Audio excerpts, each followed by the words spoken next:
Well, welcome back, and here's an item that's common for you to use if you're going to be doing any kind of heavy stapling, maybe into wood. You're doing some upholstery on chairs.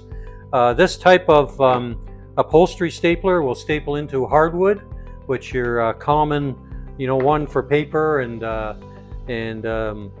maybe that you use for a hammer stapler for roofs and everything is normally stapling into softwoods on a roof. This particular one has the strength to get into the hardwood for the chairs. And the way you load these is the staples, they come for this particular staple 9/16 long, 1/2 inch long. You pinch the back and you slide them in, sticking with the points, sticking up. You slide them forward,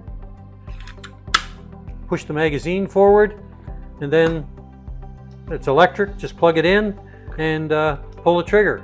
And the reason for the longer nose is if you're doing carpets, it's also used on carpets around the edge here. You can move the nose into the fabric or the jute and then fire it so that you're catching the back part of the carpet where that's holding the material. And so that would be used. It's a narrow staple normally, as you see here by a group of them. They're only about 1/4 inch thick. You must get the right type of staple for this type of stapler, like you would with any stapler. You just can't randomly use any staple. So you have to get the right size, and this is a real nice little tool for doing those upholstery jobs or trim jobs or anything where you're, obviously the staple size will work for whatever you're trying to do. It'll go through wood as well, of course.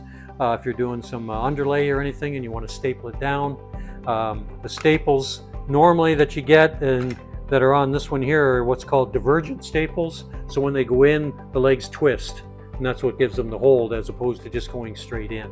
So that's a good point when you're buying your staples, buy divergent staples. And you might be happier with their job so they don't pull out so easy. Particularly if you're putting carpet on a staircase and you got that bull nose around the front and you want to get in there and make sure the staples hold. Use that type of staple when you're wrapping it around the bull nose of the front of the stair and into the corners. And this is what you'd use for that. So underlay stapler or carpet stapler is what it would normally go by when you ask for it at your rental store. So hopefully that'll make your job a little easier, a little more professional, and don't forget to subscribe.